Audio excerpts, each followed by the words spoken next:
They asked me to talk about ideas to, grow Zuitzerland and turn it into a hub. And, if I had 1 hour, 2 hours, I would go really deep in that topic. So I have 15 minutes.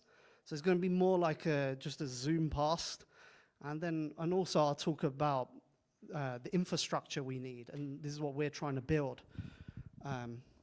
So I'll just start, if that's okay. So, there's been a 5,000 year spiritual war since the origin of civilization itself. And if you look up civilization on Wikipedia, like anybody can go and do it, civilization is defined as, densely populated, hierarchical settlements, a ruling elite, systemization, taxation, a lot of things sociology uses descriptors for civilization. But that civilization, what we understand as civilization, was one legacy in this Cambrian explosion at the start of, the beginning of history, the beginning of written history. And, the history that we learn in schools is a history of, the state civilization. But our history is not just a history of, the ruling power, the ruling system, but there's also another history, the history of democratic, society, of freedom movements, and freedom. It's like there's a struggle that's been going on for thousands of years, with swings and reverberations both ways. We're here, and we are freedom forces that are preparing, to be there, to have the infrastructure, to be ready when that moment materializes.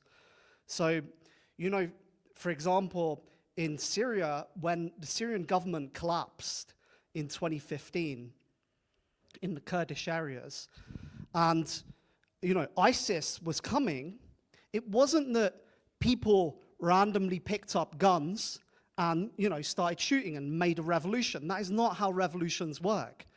There was an organized group of people that was able to come to people in society and say, here's a gun. Here's how you use it, to give people ammunition, to organize people. But, fighting a struggle, especially in a war situation like that, it's not just about fighting a war on the front line. There's many other things in society, because, war is also about logistics. It's about the education, the healthcare, economy, all these questions which anarchists, as the freedom forces, have not really dealt with these questions in a meaningful way. So, so you go like, oh, who's this guy here now, talking about revolution? And like, just give you some context, it was like, 2013, 2014, I was there in the beginning, like building cryptocurrency. Then I heard about the revolution in Rojava in Syria. And so I was like, went over there. And that was like the beginning of a revolution, and how is that situation is so intense, because everywhere you go in society, there's a sense of optimism, of drive. Everybody is connected to one movement, to one cause. And, there's like an aura, there's like an atmosphere in the air, there's momentum. So when it comes to changing things, when it comes to making change or bringing forth freedom, fundamentally it's a question of people and how people move together. The way that people understand revolution, or what revolution is wrong. Revolution is not tearing down the system. Revolution, if you look up the definition, is a period of great moral, social, and political change. It's basically an era where, and it's like a quote from Lenin, where Lenin says, there are decades where centuries happen, and there are centuries where decades happen, which is there are these flashpoints in history where things suddenly shift very quickly. So, you know, when we're talking about revolution, we're not talking about some new system that we're putting in place. And in fact, you know, a lot of the old freedom forces of the last century, they had a critique of the system. They sought to change the system, and they fell into this trap of, you know, systems and positivism. But actually, our work is a moral and a political work. You know, we're not just trying to, you know, reconfigure the balance of power. We're trying to create a new form of society, a future-oriented society. So, and this is infectious. The more that you are successful in changing things, the more that invigorates people, the more people get excited, the more that things that seem really abstract become real and tangible. So, you know, and, you know, when I was 16, I was like a very young guy, and I was like, oh, you know, I'm into like, you know, all these crazy ideas. And I went into free software, and I fell into this crowd of these like anarcho-hackers who are squatting spaces and making hack labs. And I went into these spaces, and I was enveloped with all these like ideas. And, you know, that had such a drastic effect, like psychologically. Like I saw that. And, you know, it gives you energy. And, you know, we went around and you know, people were creating these spaces to work on political technology. That was the origin of the hackerspace movement, which, you know, the hackerspace movement, they ended up, you know, taking the idea of hack labs, which was originally about using technology to politically change society, to like actually have an impact on society. And they took out that aspect and like, okay, actually, it's just spaces to toy on technology. And it lost its power. And, you know, that's part of our fault. And this is something I see all the time happen on repeat, where activists, they would come together, they would mobilize, people would get excited, they would start to move, there was momentum, and, you know, as things started to go a bit more forward, you know, people were like, okay, they didn't really have a vision, they didn't have a strategy, a roadmap, you know, like this, you know, organization to achieve, they weren't even sure what the goals are themselves.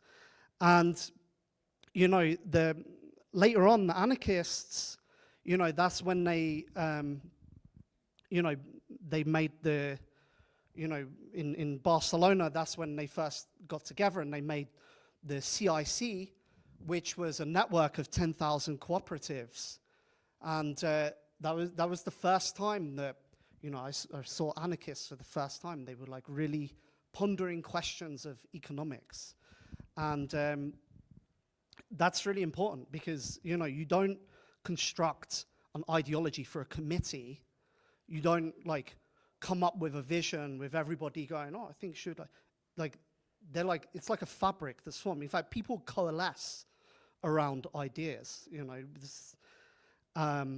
And, you know, like a really good example for this place is the example of Bell Labs, which they had a vision, and that really changed everything. They brought together the smartest guys, and, you know, that was the birth of the internet, the operating system, Multics.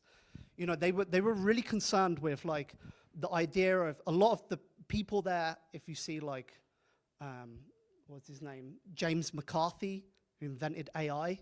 He actually also invented the precursor to the internet. And the reason why is he was like, okay, we need to, his idea was that computing could be like an electrical utility. Anybody can plug into the wall and have access to that.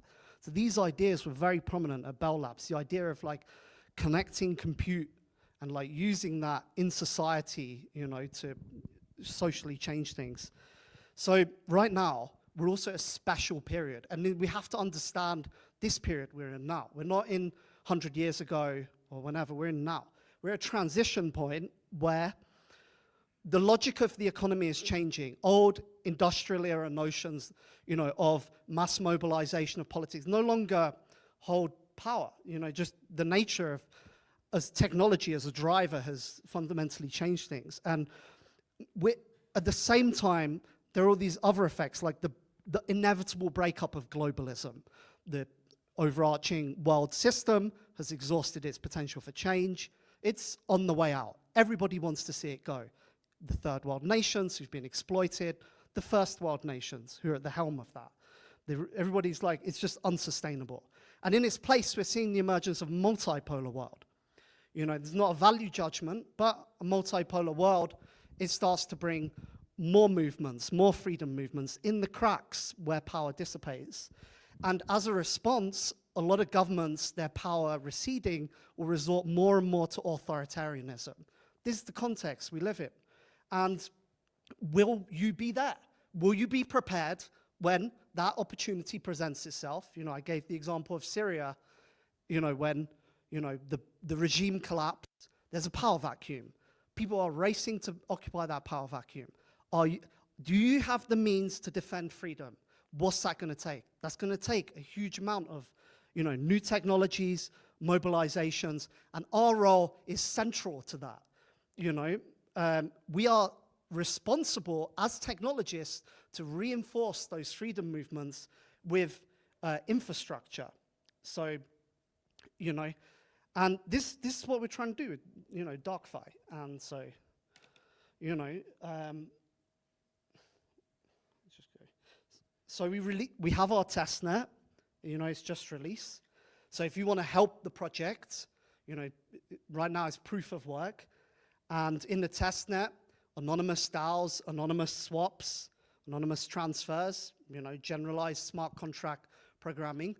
Like, imagine, you know, an authoritarian government comes into power and they start putting your friends in jail and you are mobilizing to support the cause of freedom. You need some way to communicate anonymously. It's incredible that billions of dollars, you know, and decades later in cryptocurrency, people still have not built a chat app, still not have built, everybody's using Google Docs. It's embarrassing. You know, like, so you need a way to organize amongst your people that's censorship resistant, that's anonymous. You need a way to form a DAO, anonymous DAOs, that allow you to aggregate a treasury and to manage that collectively, because collectives have more power in the market than individuals, you know, and you need to be able to send money, to, you know, exchange your OTC and to pay people, you know, to do your activity. You know, this is the infrastructure that people need, you know. So, you know, that's some examples of the apps. And also, you know, this browser-based paradigm is dead end, it's a mistake. You know, the whole point of the browser originally was people are going to be shopping online and, you know, one click, but then somehow it's emerged that browsers are smart contract platform. You see all these old mock-ups from the past, like, you know, Mist Wallet, and they look so cool. I was like, oh, that's what we were meant to have, but we never got it, you know. And also, you know, cryptocurrency industry is meant to be doing something new and generative, yet we're just copying the same, you know, dated, boring design paradigms of Silicon Valley. Like, what happened to sci-fi? I was watching movies in the 90s, and I was like, wow, I really cannot wait to live in the future. Instead, you get these, you know, crappy JavaScript delivery apps that crash, and it's like disappointing. So, you know, and the third pillar is, you know, Tornado Cash, you know, how they got them. They had access to their internal chats. You know, the DAO was public. Yeah, they had, yeah, so it's really important, like, all the infrastructure is completely deniable from the ground up, that you are censorship resistant.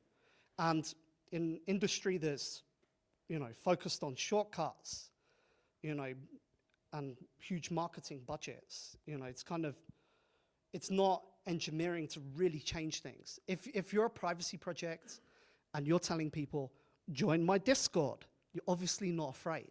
And if you're not afraid, you're probably not doing anything important. So, you know, this so I place this, you know, the global sovereign nation. This is a big project that we're all taking part in constructing. You know, maybe it might not even happen in our lifetime.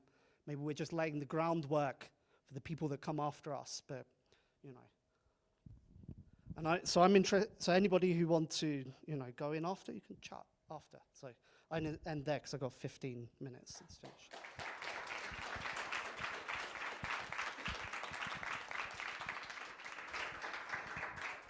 Thank you so much, Amir. We're going to transition immediately into then Q&A panel with Amir and other folks from DarkFi. I'll let them take John. it because they're more smarter than me, to be honest. Well, then in that case, do you mind answering question while we transition over? Okay. Yes. All right. But I'm also around. I can just answer questions. Okay. But anyway, okay, go on. One question.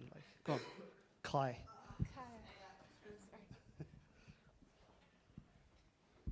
Hey, I wanted to know if the traffic you're doing is if it's obfuscated and prevents identification of use of suspicious blockchain DarkFi usage. That is like, does it look like normal traffic so that to prevent people from?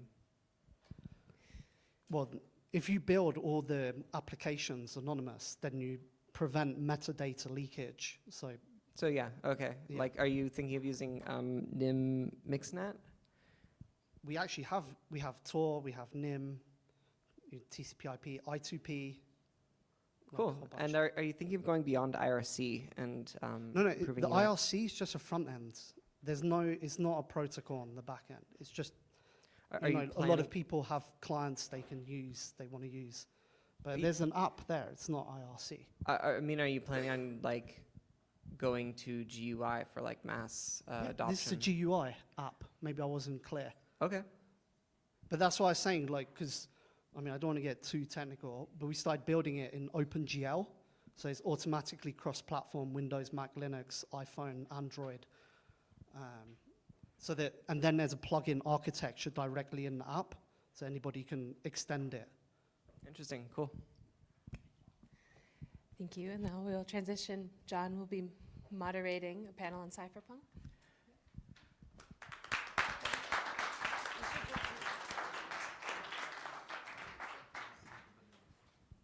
Test.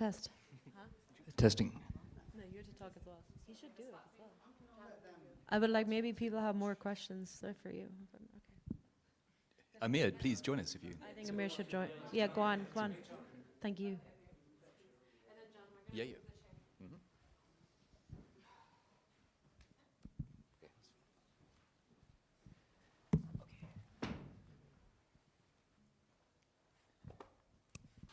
does someone have a biro? Oh, brilliant. Maybe you need it. That's right. Thank you.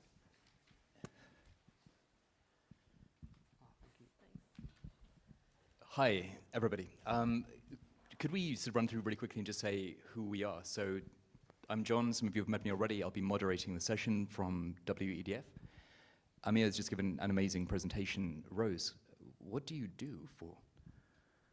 So I'm with DarkFi as well. I'm a programmer.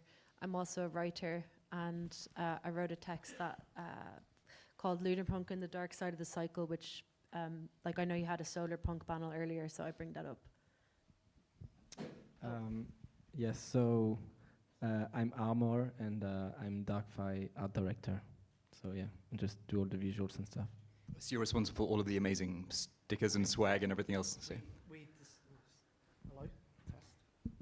The Test. DarkFi aesthetic. Oh, no, I was saying we, amongst ourselves, discuss all the time about, memes, narratives, and stuff. And, with Benoit, and he does all this artwork, so. So to jump straight in,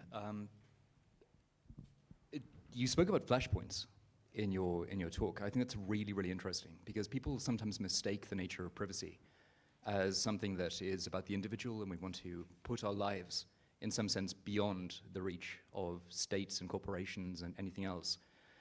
But you seem to be talking as if DarkFi itself doesn't have a specific mission, even though it has a manifesto, which maybe you would want to touch on. But rather you're preparing the grounds for, or providing the preconditions for the possibility of people finding their ways to assert their freedoms and their liberty in this regard, and to protect that when necessary, to increase the scope of freedom when necessary. Could you touch on the difference between a defensive resistance attitude to privacy, where you're just saying, no, Amazon will not have my purchase history, and saying, actually, networks are really important, they're communicative structures.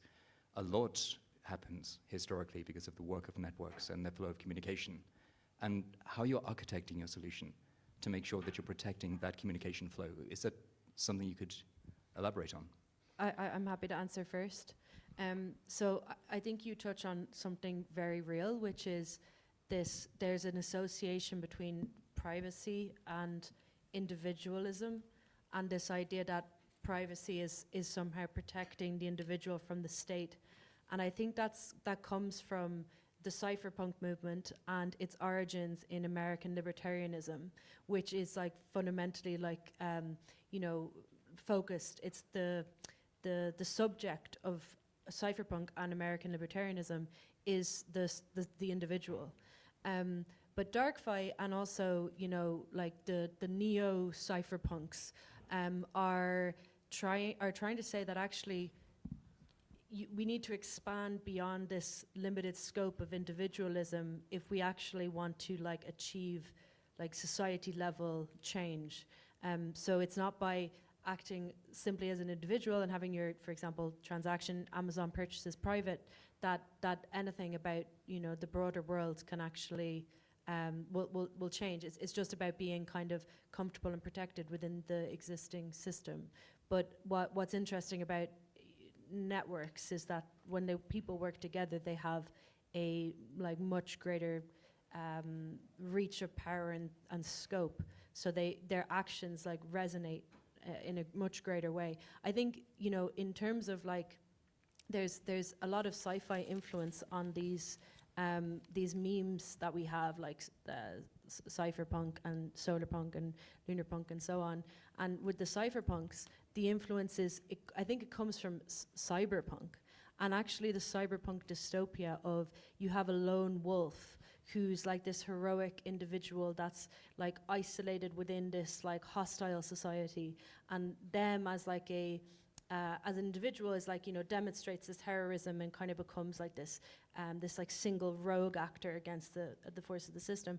Whereas the solarpunk perspective is more like, no, we need to form like groups, and like that's where the real kind of sovereign power is like, manifests. And so DarkFi is, generally speaking, we don't think too much about like the privacy of the individual, although that's like a huge aspect of, that's an important aspect of privacy as well. But we're orienting our software towards like coordination and communication are like the two pillars. So that means like the chat app is actually the center of what we do. We built it because we had no way to communicate in a peer-to-peer anonymous manner. We started using Matrix, but it was when you enable encryption on large groups, it was very laggy. So it was disrupting our work. So we had to create our own solution, which is how we ended up with the chat app. Then we have like the DAOs. That was the second major thing we built. And the idea is like, we need to enable communities to operate a treasury anonymously, which didn't exist. And that also comes from our experience with Assange DAO and the unique kind of issues that brought up. But I'll pass on to Amir. I think he has more to add. Okay, as Rose said, freedom is not purely negative. A big part of freedom is, if you imagine when you're walking in a forest, it's dark at night, and you're all alone, it can actually be quite frightening. But when you're with a group of people, it can actually be very fun.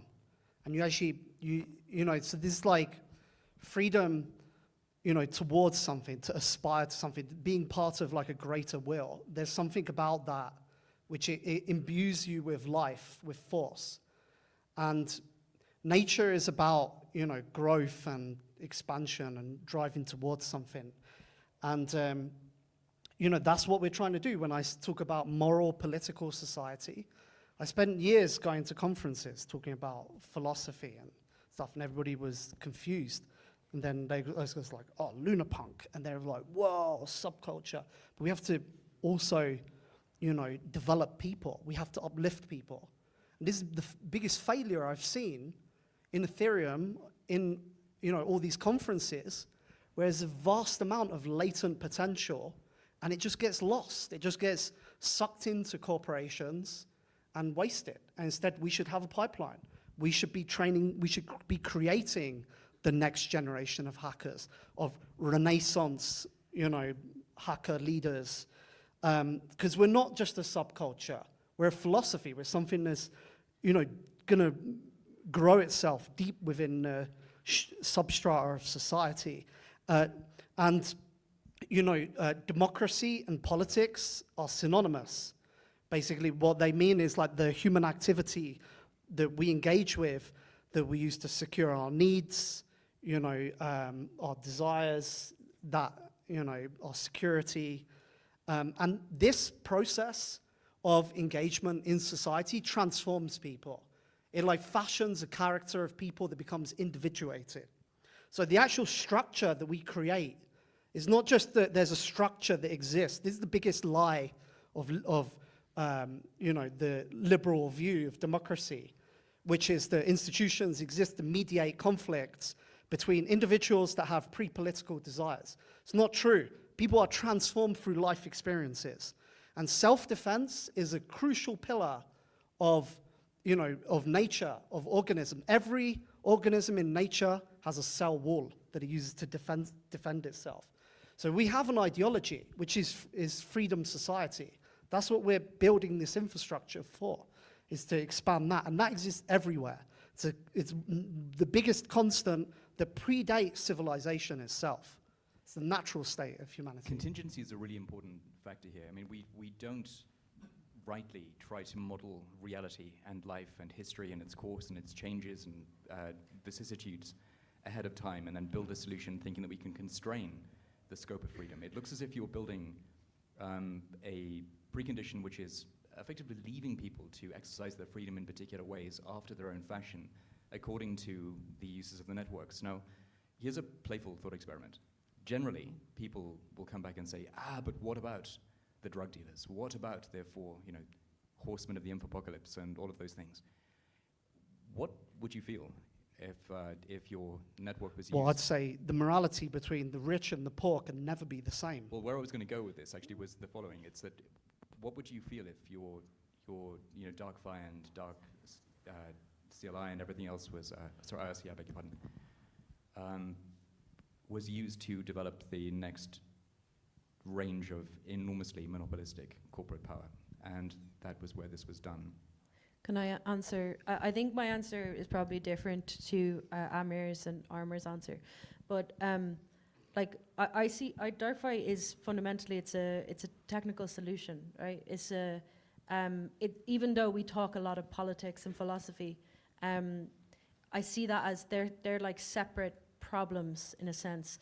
It's very possible that DarkFi will provide a technical solution, and since it doesn't offer a real solution to social problems or philosophical problems in society, that technical solution will be adapted to a form of society that we don't agree with. I think that's very, very, very possible, which is why we try our best to put a strong emphasis on philosophical self-development. So it's small, but we try to do every week or every 2 weeks a philosophy discussion in our chat. So we're trying to create a community around the product, which is in some ways activated. They're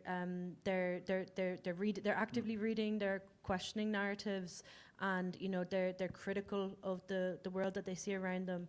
And I don't think that this is sufficient to prevent the adoption of DarkFi by some something that we would consider evil or bad. I don't think it's sufficient in itself, but it does mean that the core of DarkFi is in a way has a degree of ideological self-defense.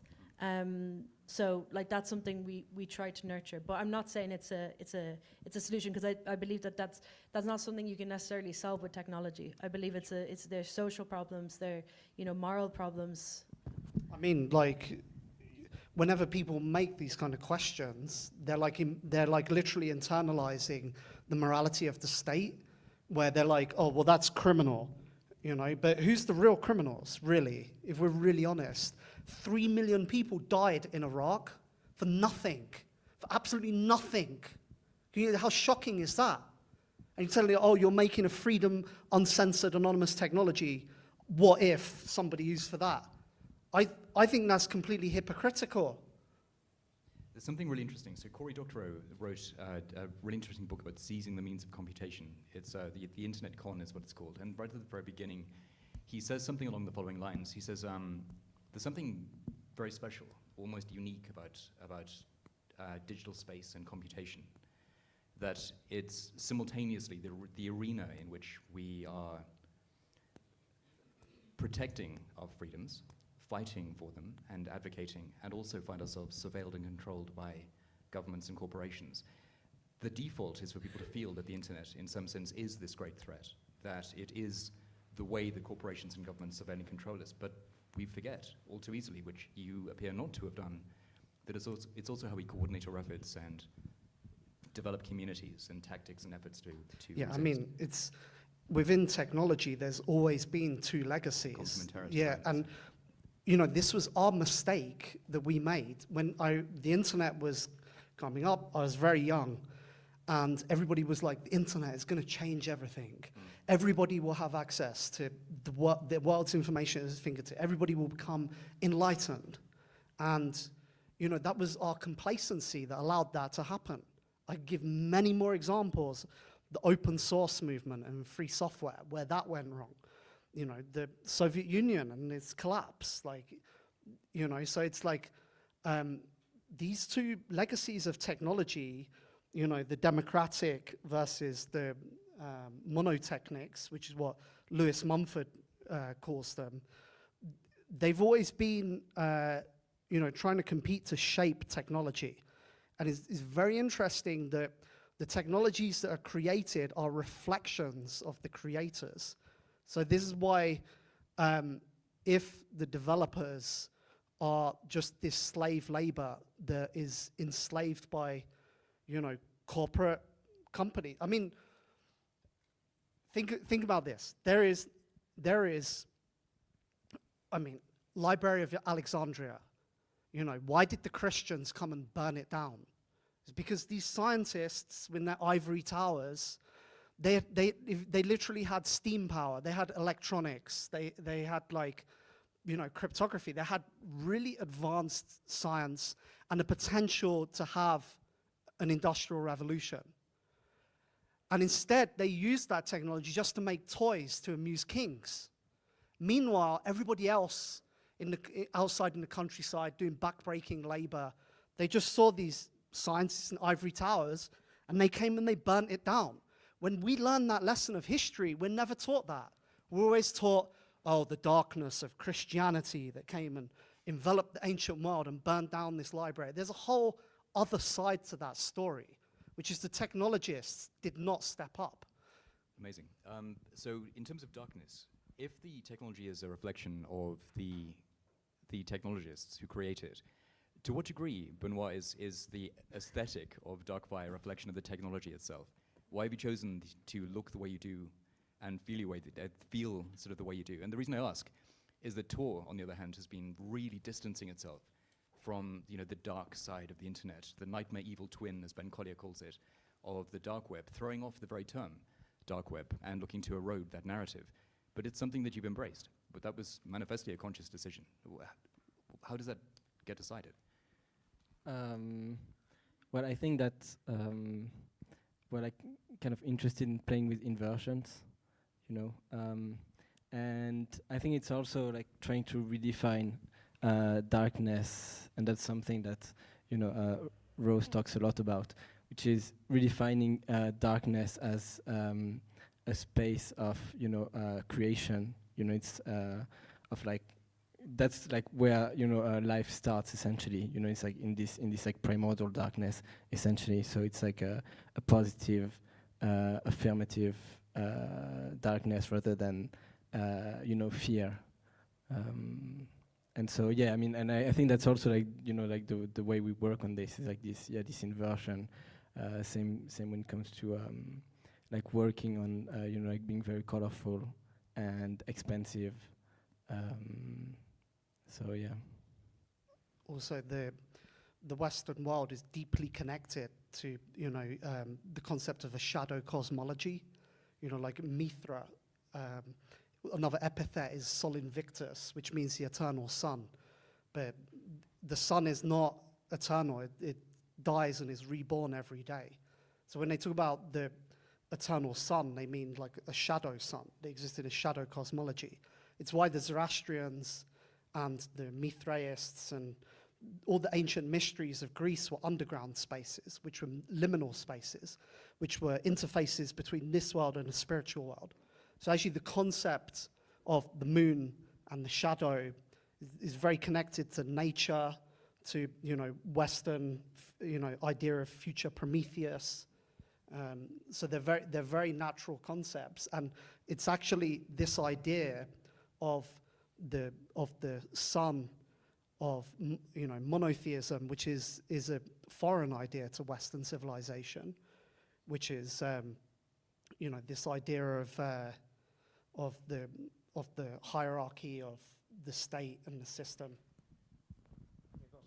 Well, I kind of was still thinking about the question. Can you hear me? The question from before. I hope you don't mind me answering that a second time, which was although like I can talk about that all day, but yeah, it was when I said that there's technical problems and then there's like social problems, I'm not trying to imply that technology is apolitical. I don't mean to say that. And I think that one way to judge, I do think genuinely that technologies reflect the political biases of their creators. And one way to judge a technology is to like look at its architecture and like see what are the organizational forms that spread from this like architectural design. Like for like very simple is like server client like model is like obviously a like some kind of neo-feudal system where like the server has like full domination and surveillance control over like all the users. But in the way we built DarkFi is that it's like 100% peer-to-peer. We do have seed nodes, like when you enter the network, so like that's a point of centralization. But otherwise, everyone is running daemons locally on their machine and connecting with each other daemons. Also, the code is free software AGPL license, which is like one of the strictest free software licenses, which means there's none of this like MIT stuff. So anyone who uses our code also must have like license it free software. That doesn't protect completely against the corporations like stealing the tech, but like it's a little bit of a legal buffer or a legal self-defense that we can use. And again, like full uncompromising approach to anonymity, which is just underscoring like, I think when you study DarkFi from a purely technical level, you can like understand this like all this ideology like just from like analyzing the architecture and the code. Like it's very plain and simple, like strong privacy and anonymity for the people. So a couple of questions really. The first is, why is anonymity at this time as terrifying to corporations and governments as it manifestly is? Huge amounts of money are spent on trying to find final answers to the exceptional or the exceptional access problem to encryption, finding back doors, seeing if there's a way not to break encryption and yet still break it, et cetera, et cetera. So on the one hand, what do you think the motive there fundamentally is? Do they even know? And secondly, are you fundamentally optimistic, human beings, that you believe the power of the individuals as a collective and networks are capable? I've been waiting my whole life for this period, and every day I'm so thankful that I wasn't born in my parents' generation. We have the biggest opportunity of a lifetime to plant a flag in the ground and to shape ages to come. Like it's exciting. It seems to be the case that... Why wouldn't you want this? Why are you afraid? Things are gonna change, of course, but it's exciting. Sorry to cut you off. No, I no, just I got, think my microphone's got I off, just is like, But there's a sense that, we're each of us individuals among the biggest population the globe has ever had. Our lives are obviously, you've spoken about history and war and historical calamities and catastrophisms. We're naturally bound up with a common fate and common destiny.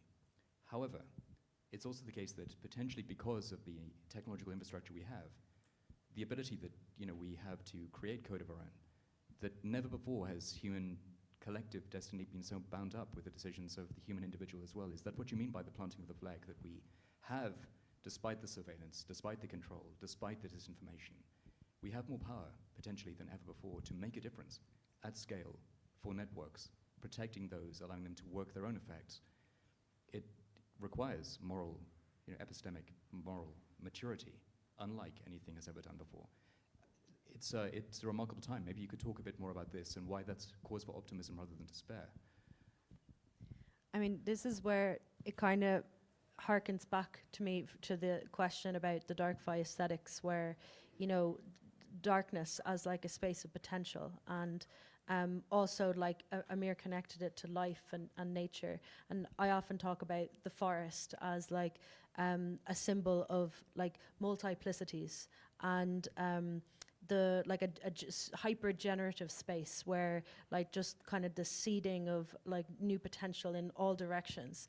And yeah, I think that we're in some kind of like transitionary period where you have like hybrids of these new attempts to I don't think we're 100% there yet. Like I don't think we're like I don't think we're in the full flower, let's say, of this era, but we're in the early stages of something that is going to end in like a large scale like paradigm shift.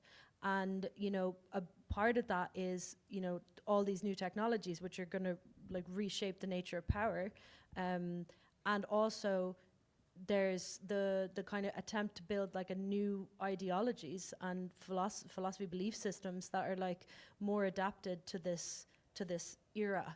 Like a lot of the old like mysticisms and religious beliefs are kind of challenged by the like new awareness that we have of like the universe and like exoplanets and the possibility of alien life and the possibility of changing the future of like humanities through gene editing and reviving extinct animals and like all like like human speciation at a massive scale, like potentially in space, like on different planets. And these kinds of challenges are going to force us to create a new way of thinking. So like at the moment, I think we're in that early stage where there's a lot of like monastic experimentation going on and a lot of like seeding of new ideologies, new belief systems, new futural visions.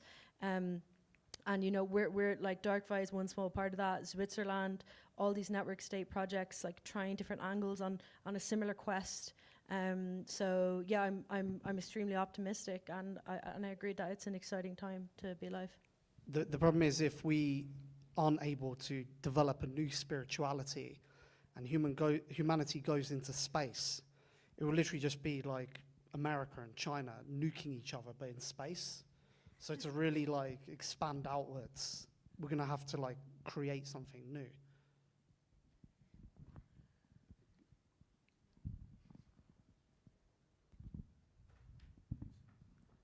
I have a bunch of questions, so I'll choose one. What do you guys think, from your philosophical point of view, about transhumanism and its effect on this, let's say, freedom movement that's happening on the underground? Yeah, I think okay, so there's a few things. For speciation to actually happen, like for humans to like split into like subspecies, there needs to be a like large enough population that's actually like applying some like transhumanism or gene editing, or they made some change. It has to be big enough.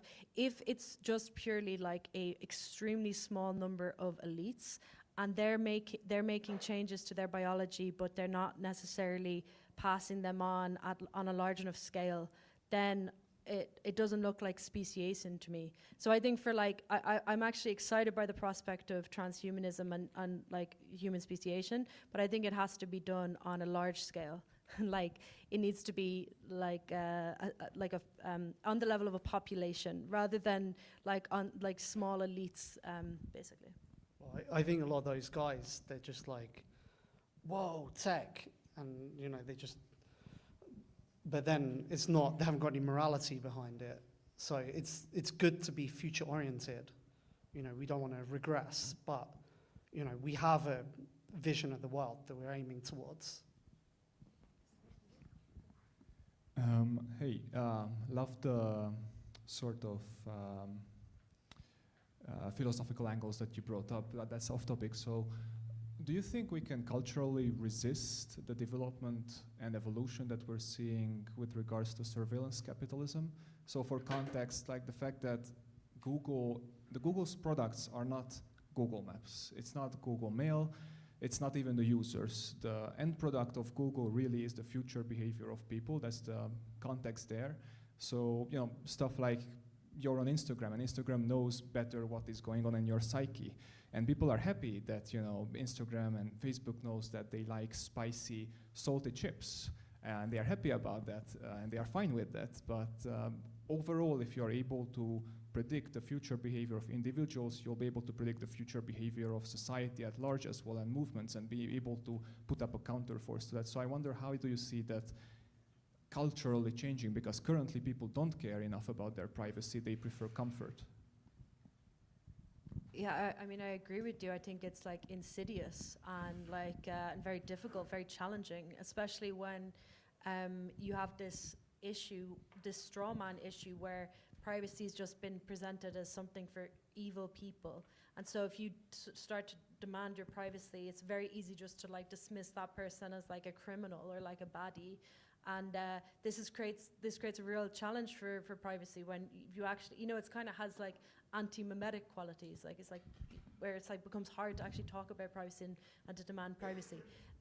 But I do recommend that book by Shoshana Zuboff called Surveillance Capitalism, where she basically studies like two parts of the book. One part is like journalistic, looking at the business practices of Google, how that evolved, etc. The other part is very interesting, looking at the ideology and how like this idea of like a control society, Walden 2, I think Skinner was the name, how like this idea that if you could create a utopia where like everyone's needs are just like perfectly balanced, and you know there's no free will, but like there's no need for that because like everyone's so comfortable. And this when it was first proposed like by Skinner and Walden 2, he was a behavioral psychologist. He also wrote other books, but when he presented this in the form of utopia, people were grossed out and they were like, this is a nightmare. And it was you know kind of unpopular, but Zuboff documents how it went like quite rapidly to being like something that was accepted by people and even something good. And a lot of people in Silicon Valley thinking, that sounds really great, like let's build that. That sounds like some kind of optimal society.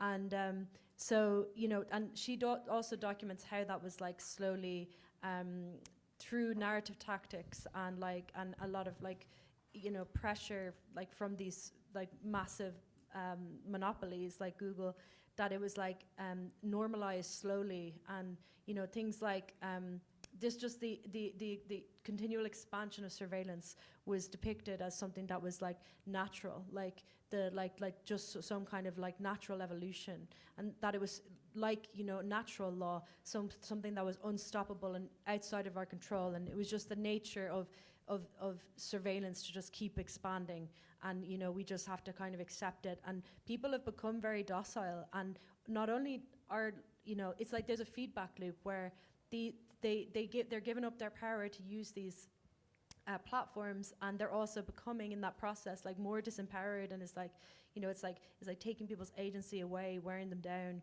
And I think this is all like, I don't agree with the surveillance capitalists that this is like something inevitable.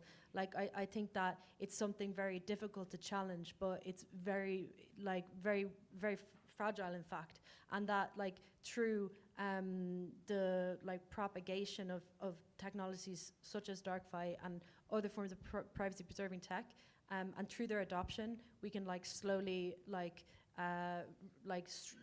strip away at those power structures. And also that you know, there's been a lot of work in the privacy community in crypto also about narrative and how to counter this this idea that you know, privacy is something for baddies, like something evil, and if you do privacy, it's wrong somehow. And so there's been a lot concerted effort. You know, there's this whole privacy is normal narrative. I have a critique of that. Like, I don't think privacy should be normalized in the sense that, like, I like to emphasize like the exceptionality of privacy and its rarity and its importance, but also its vitality. And I like to talk about things that I find interesting and exciting, like, you know, this idea of like the new societies that are popping up and that they require privacy to survive and to actually have like genuine autonomy and sovereignty.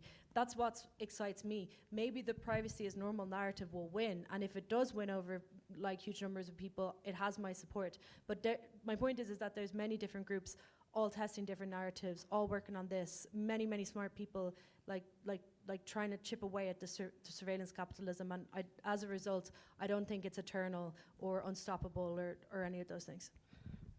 Surveillance capitalism, it's a phenomena, it's a thing that exists, but we don't need to, you know, work against that, you know, as long as we're like strong working in, you know, what we are aiming towards. The biggest issue that I see is that we are meant to be a force for freedom, and yet we've fallen into the same mental traps. Like she mentioned B.F. Skinner, which contemporary with Skinner was Lewis Mumford. But Skinner, you know, he started with this experiments with the pigeons in the boxes where he was like, oh, you know, it's more effective rather than like shocking the pigeons to reward the pigeons. And that's a more effective means of control, is through incentive. And they then took that experiment to the mental hospitals where they started issuing money, and the money would be used to be able to sit at a more posh table, you know, to be able to get access to like more enjoyable activities. And so they were able to use that to control the mental patients. And at the time, a lot of people, when they saw that as a dystopia. But then there was this emergence of this like fusion in California of the Californian ideology. Sorry, Californian people, I see you in the crowd. I know who you are, but just by how you look. But anyway, but there was this fusion of like the hippie ideology and these things where people saw these dystopias, you know, another one like the Panopticon. They're like, whoa, that's a really good idea. That's a way we can manage society. And this Silicon Valley mindset is why we have been inundated with all these products, which rather than helping people to, I mean, like, let's look at Linux, right? Linux is a really good case study about this, where when Linux first came out in the early 90s, everybody was like, wow, you know, it's really innovative. You can do things with Linux that you can't do with any other operating system. And, you know, as, you know, free software got bigger, you know, people came along and they said to Stallman, look, we've got to take this to the next level. We've got to compete at scale. And Stallman was a, you know, an idealist to the extreme, and he said, no, it's freedom. And so they forked away from him and they pushed him out. And that was the open source movement. And the open source movement, they started taking all this big VC money, and they started to grow big, started to become wealthy, which is like what happened in cryptocurrency. But along the way, they lost something. They lost their soul. And the big objective of Linux in 2000 was, you know, Microsoft Windows. We need to be Microsoft Windows, but better. And so what happened to Linux? Linux became just this project that was always playing catch up to Microsoft Windows, and always one step behind. And then what happened? You know, iPhone came along and mobile phones and passed us by. And then Mac came along and passed us by. There has been recently a dawning realization within Linux, which is, you know, Linux getting back to its core principles. Proprietary products like Microsoft and Mac and so on, you know, you have a commercial vendor, they develop the software, and the users are seen as consumers, as low, this is what they see, low IQ normie cattle to be harvested, to be taxed. They're not, whereas Linux has a different mentality. Linux is about building infrastructure that allows communities to scale, you know, to become sovereign. And this is what's, the cryptocurrency, which was meant to bring a new paradigm, has failed to, has fell into that same mental trap of playing the same game, which has actually lost its ability to effectively change things in a meaningful way.